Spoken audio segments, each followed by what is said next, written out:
আমি আমার জামারে তালাক দিয়ে আমি ওনারে বিয়ে করছি। আমি একটু মিশা কথা কই নাই। পারিবারিকভাবেই বিয়ে, কিন্তু বিয়ের পর নিজের স্বামীর চেয়ে স্ত্রীর বেশি ভালো লেগে যায় দেবরকে। প্রথমে চোখের ইশারা, এরপর মনের গোপন লেনাদেনা, আর শেষমেশ তার রূপ নেয় এক গভীর প্রেমের সম্পর্কে। সমাজে রক্তচক্ষু কিংবা জানাজানির ভয় কোনো কিছুই যেন দমাতে পারেনি তাদের। বুকে আকাশ সমান দুঃসাহস নিয়ে তারা মেতে ওঠে এক নিষিদ্ধ প্রেমে। শুনতে কোনো মেগা সিরিয়াল বা সিনেমার জমজমার দৃশ্য মনে হলেও এমন অবিশ্বাস্য চাঞ্চল্যকর ঘটনাটি এখন তোলপাড় পুরো সামাজিক যোগাযোগ মাধ্যম। সিনেমার রোমান্টিক থ্রিলার গল্পকেও হার মানালো ভোলার এই ঘটনা।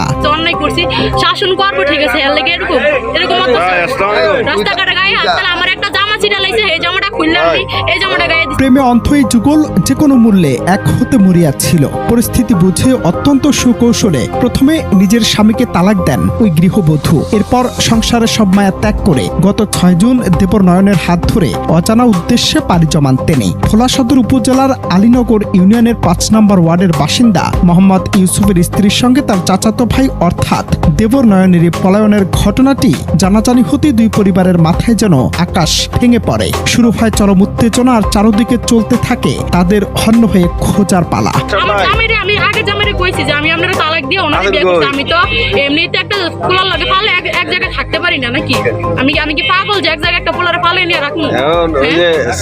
আমার বাচ্চা একটা আছে, ঠিক আছে, 2.5 বছর আমার বাচ্চা, আমার বাচ্চা দুধ খায়। হ্যাঁ, যদি বাচ্চা নিতে হয় আমি বলছি আমার বাচ্চা একটু আরো 5 বছর বড় হোক, আমি আপনার বাচ্চা আপনার দরকার লিস্ট আমি সই দিয়ে দেব। তবে তাদের এই লুকোচুরি খেলা খুব বেশি দীর্ঘ হয়নি। টানা 3 দিন নিখোঁজ থাকার পর অবশেষে মঙ্গলবার পাশের একটি গ্রাম থেকে এই প্রেমিক যুগলকে আটক করতে সক্ষম হন স্বজনরা। দেবর ভাবির এই অবাক করা পরিণতি নিজ চোখে দেখতে সেখানে মুহূর্তের মধ্যেই ভিড় জমান শত শত উৎসুক জনতা। পুরো এলাকা পরিণত হয় এক জনারণ্যে। আলোচনার সমালোচনার ঝড় উঠে মানুষের মুখে মুখে। পরিস্থিতি এতটাই নিয়ন্ত্রণের বাইরে চলে যাওয়ার উপক্রম হয় যে শেষ পর্যন্ত খবর পেয়ে ঘটনাস্থলে ছুটে আসতে হয় পুলিশ প্রশাসনকে।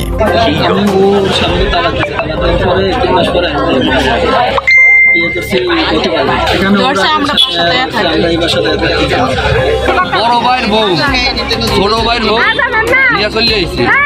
কই আলীনগর তাই আমার শাশুড়িয়া নুরুল ইসলাম আরো ঝামেলা আছে। এরা ও 3 জন তখন বাড়িতে উঠায়, ঠিক আছে, এখন 2 টা কান্তি উঠায় এমন আজকে ধরছে হাতে নাতে ধরছে।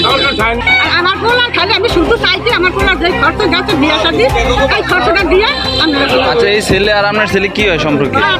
স্থানীয়দের কাছ থেকে জানা যায় এই গোপন প্রেমের বিষয়টি নিয়ে দুই পরিবারের ভেতরে দীর্ঘদিন ধরেই নানা গুঞ্জন ও চাপা বিরোধ চলছিল, কিন্তু সব জল্পনা কল্পনার অবসান ঘটিয়ে